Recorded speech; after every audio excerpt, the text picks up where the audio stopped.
muling naging usap-usapan ang tambalang Catherine Bernardo at Alden Richards. Matapos ang ilang taon mula sa pelikulang Hello, Love, Goodbye, muli silang nagkasama sa isang espesyal na proyekto. Isang kumpanya ng kilalang brand ang nagtipon sa dalawa para sa isang bagong endorsement. Hindi may kakaila ang excitement ng mga fans nang lumabas ang teaser ng nasabing ad campaign. Ayon sa mga insiders, matagal nang pinag-uusapan ang reunion ng dalawa. Pareho umanong nagbigay ng yes si Catherine at Alden nang inialok ang proyekto. Sa unang araw ng shoot, agad na bumalik ang chemistry sa pagitan nila. Makikita raw sa mga mata nila ang tuwa sa muling pagkikita. Ang production staff ay umano sa bawat eksena nilang magkasama.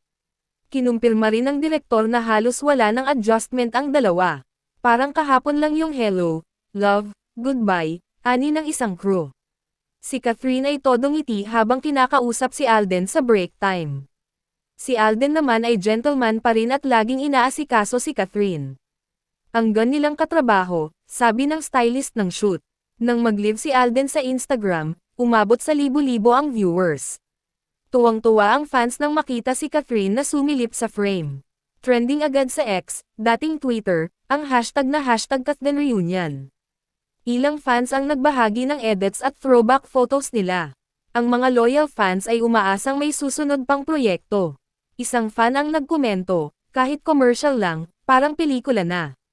Pareho nang matured si Catherine at Alden sa panlabas at emosyon. Marami ang nagsabing bagay sila sa isa't isa. Sa press interview, tinanong sila tungkol sa posibilidad ng pelikula. Ngumiti si Catherine at sinabing, sana, kung may magandang script. Si Alden naman ay nagpahiwatig ng interes, basta kasama si Kath, game ako. Sa kabila ng kasikatan, nananatiling humble ang dalawa. Aminado silang marami silang natutunan mula sa Hello, Love, Goodbye. Hindi man naging love team sa maraming proyekto, napatunayan nilang malakas ang hatek nila. Tila mas nagningning pa ang tambalan nila sa reunion na ito. Ayon sa manager ni Catherine, open naman sila sa anumang opportunity. Sa interview ni Alden, sinabi niyang gusto niyang makatrabaho si Kath sa isang drama. Gusto ko yung heavy scenes, yung challenge talaga, dagdag pa niya. Maraming direktor ang interesado muling pagsamahin ang dalawa sa pelikula. Ang ilang producers ay naghahain na raw ng konsepto. Sa kabila nito, nananatili pa ring walang kumpirmadong pelikula. Ngunit umaasa ang fans na ito na ang simula ng pagbabalik tambalan. Ang ganda nila tingnan sa screen, ani ng isang netizen.